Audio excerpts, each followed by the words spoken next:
Hi all, welcome to Blasters arena. Mohan ബഗാന്റെ super താരമായ ദീപക് ടാൻഗ്രിയെ കേരള ബ്ലാസ്റ്റേഴ്സുമായി ബന്ധപ്പെടുത്തിക്കൊണ്ടുള്ള റൂമറുകൾ കുറച്ചു മുൻപ് പ്രചരിച്ചിരുന്നു. എന്നാൽ പിന്നീട് അത് നടക്കാതെ പോവുകയായിരുന്നു. ഏതായാലും ഇതുമായി ബന്ധപ്പെട്ട ഒരു അപ്ഡേറ്റ് നമുക്ക് ലഭിച്ചിട്ടുണ്ട്. MBFT റിപ്പോർട്ട് ചെയ്തിട്ടുണ്ട്. അതായത് ദീപക് ടാൻഗ്രിയെ കേരള ബ്ലാസ്റ്റേഴ്സ് ഉൾപ്പെടെയുള്ള ക്ലബ്ബുകൾക്ക് സ്വന്തമാക്കാനുള്ള ഒരു അവസരം ഇവിടെയുണ്ട്. എന്തെന്നാൽ അദ്ദേഹത്തിന്റെ കോൺട്രാക്ട് ഇപ്പോൾ പൂർത്തിയായിട്ടുണ്ട്. നിലവിൽ ദീപക് ഫ്രീ ഏജന്റ് ആണ്. അതുകൊണ്ട് തന്നെ നല്ല ഒരു ഓഫർ നൽകി അദ്ദേഹത്തെ കൺവിൻസ് ചെയ്ത് കഴിഞ്ഞാൽ അദ്ദേഹത്തെ കൊണ്ടുവരാൻ കേരള ബ്ലാസ്റ്റേഴ്സ് ഉൾപ്പെടെയുള്ള ക്ലബ്ബുകൾക്ക് സാധിക്കും എന്നുള്ളതാണ്.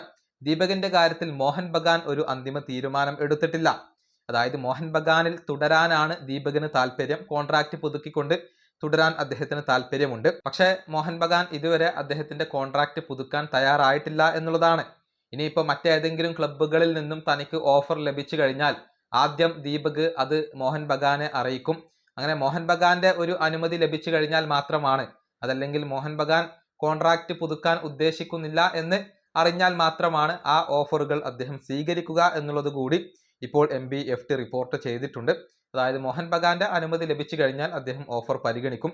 ഏതായാലും ബ്ലാസ്റ്റേഴ്സ് ഉൾപ്പെടെയുള്ള ക്ലബ്ബുകൾക്ക് ഇദ്ദേഹത്തെ സ്വന്തമാക്കാനുള്ള ഒരു സുവർണാവസരമാണ്. അതായത് ട്രാൻസ്ഫർ തുകയൊന്നും വേണ്ടി വരില്ല. താരത്തെ കൺവിൻസ് ചെയ്ത് കഴിഞ്ഞാൽ കൊണ്ടുവരാൻ സാധിക്കും. പക്ഷേ ഇപ്പോൾ കേരള ബ്ലാസ്റ്റേഴ്സ് ട്രാൻസ്ഫർ മാർക്കറ്റിൽ ഇടപെടുന്നില്ല.